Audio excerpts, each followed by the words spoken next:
महाभारत का एक ऐसा योद्धा जिसके पास सिर्फ 3 बाण थे, लेकिन वो अकेला पूरी महाभारत समाप्त कर सकता था। एक ऐसा वीर जिसने भगवान श्री कृष्ण को भी चिंता में डाल दिया था, और फिर श्री कृष्ण ने उससे ऐसा दान मांगा जिसे सुनकर पूरी धरती कांप उठी। कौन था वो महायोद्धा? कैसे बना वो कलियुग का सबसे बड़ा देवता? हारे का सहारा खाटू श्याम। आज की ये कथा आपके रोंगटे खड़े कर देगी।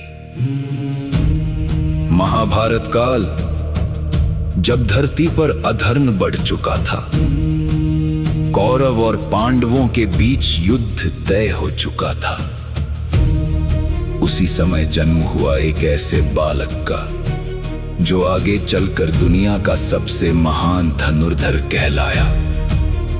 उस वीर का नाम था बर्बरीक।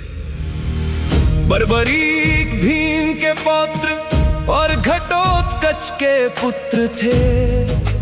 बचपन से ही उनमें अद्भुत शक्ति थी। उनकी माता मौरवी ने उन्हें धर्म, दया और वीरता का पाठ पढ़ाया। लेकिन बर्बरीक सिर्फ बलवान ही नहीं, बहुत बड़े शिव भक्त भी थे। उन्होंने घोर तपस्या करके भगवान शिव को प्रसन्न किया। शिव जी प्रकट हुए और बोले, वत्स, मांगो, क्या वरदान चाहिए? बर्बरीक बोले, प्रभु, मुझे ऐसी शक्ति दीजिए जिससे मैं धर्म की रक्षा कर सकूं। तब भगवान शिव ने उन्हें दिए 3 दिव्य बाण। इन बाणों की शक्ति इतनी भयानक थी कि एक बाण पूरे संसार को समाप्त कर सकता था। पहला बाण दुश्मनों को चिन्हित करता, दूसरा अपने लोगों को सुरक्षित करता, और तीसरा बाण सिर्फ एक पल में शत्रुओं का विनाश कर देता। इसीलिए बर्बरीक कहलाए 3 बाणधारी। जब महाभारत का युद्ध शुरू होने वाला था, तब बर्बरीक ने भी युद्ध में जाने का निर्णय लिया। लेकिन जाने से पहले उनकी माता ने उनसे वचन लिया, बेटा, हमेशा हारने वाले पक्ष का साथ देना। बर्बरीक ने वचन दे दिया। अपने नीले घोड़े पर सवार होकर, हाथ में धनुष और सिर्फ 3 बाण लेकर वे कुरुक्षेत्र की ओर निकल पड़े। रास्ते में भगवान श्री कृष्ण ने उन्हें देखा। श्री कृष्ण समझ गए कि यह साधारण योद्धा नहीं है। उन्होंने ब्राह्मण का रूप धारण किया और पूछा, वीर बालक, सिर्फ 3 बाण लेकर युद्ध लड़ने जा रहे हो? बर्बरीक मुस्कुराए, इन 3 बाणों से पूरा युद्ध समाप्त हो सकता है। श्री कृष्ण ने उनकी परीक्षा लेने का निश्चय किया। उन्होंने पास के एक पीपल के पेड़ की ओर इशारा किया और बोले, यदि तू इतने महान धनुर्धर हो तो इस पेड़ की सभी पत्तियों को एक ही बाण से भेद कर दिखा। बर्बरीक ने आंखें बंद की, भगवान शिव का स्मरण किया और बाण छोड़ दिया। अगले ही क्षण बाण बिजली की गति से पेड़ की हर पत्ती के चारों ओर घूमने लगा। लेकिन श्री कृष्ण ने एक पत्ती अपने पैर के नीचे छिपा ली थी। अचानक बाण उनके पैर के पास मुंडराने लगा।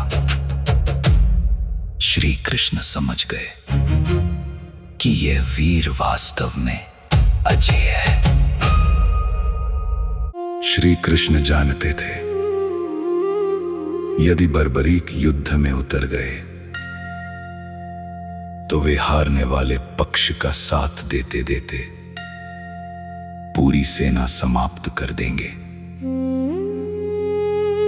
धर्म और अधर्म का संतुलन बिगड़ जाता। तब श्री कृष्ण ने ब्राह्मण रूप में उनसे दान मांगा। बर्बरीक बोले, ब्राह्मण देव, जो चाहे मांग लीजिए। और फिर श्री कृष्ण ने कहा, मुझे तुम्हारा शीश चाहिए। कुछ पल के लिए पूरा वातावरण शांत हो गया, लेकिन बर्बरीक मुस्कुराए। उन्होंने कहा, यदि यही आपकी इच्छा है तो मैं अपना शीश दान करता हूं। दान देने से पहले बर्बरीक ने एक इच्छा रखी, मैं पूरा महाभारत युद्ध देखना चाहता हूं।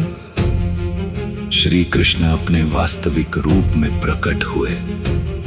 उन्होंने कहा, वत्स, तुम्हारा बलिदान युगों तक याद रखा जाएगा।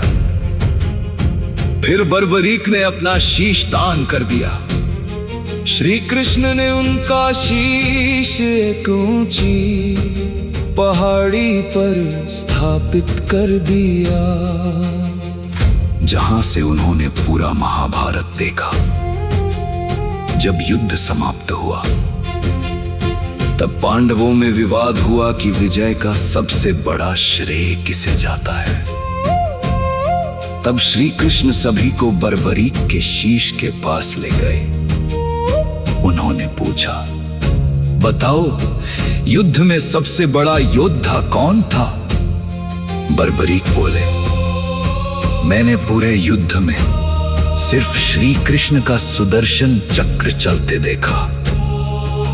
विजय सिर्फ उन्हीं की वजह से हुई। ये सुनकर सभी स्तब्ध रह गए।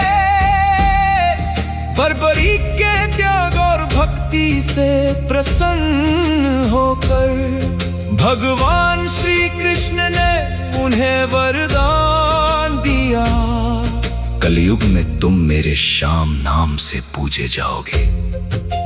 जो भी सच्चे मन से तुम्हें पुकारेगा, उसकी हर मनोकामना पूरी होगी। समय बीता और राजस्थान के खाटू गांव में उनका शीश प्रकट हुआ। वहीं बना प्रसिद्ध श्री खाटू श्याम मंदिर। आज करोड़ों भक्त उन्हें हारे का सहारा कहकर पुकारते हैं। जिसने अपना शीश दान कर दिया, वो आज करोड़ों लोगों की उम्मीद बन चुका है। अगर आपके जीवन में भी कोई दुख, परेशानी या हार है, तो एक बार सच्चे मन से बोलिए,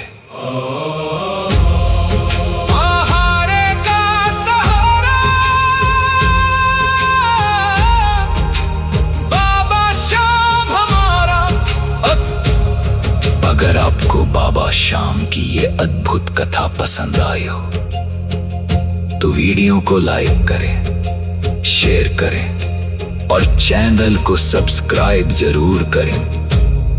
कमेंट में लिखें, जय श्री श्याम।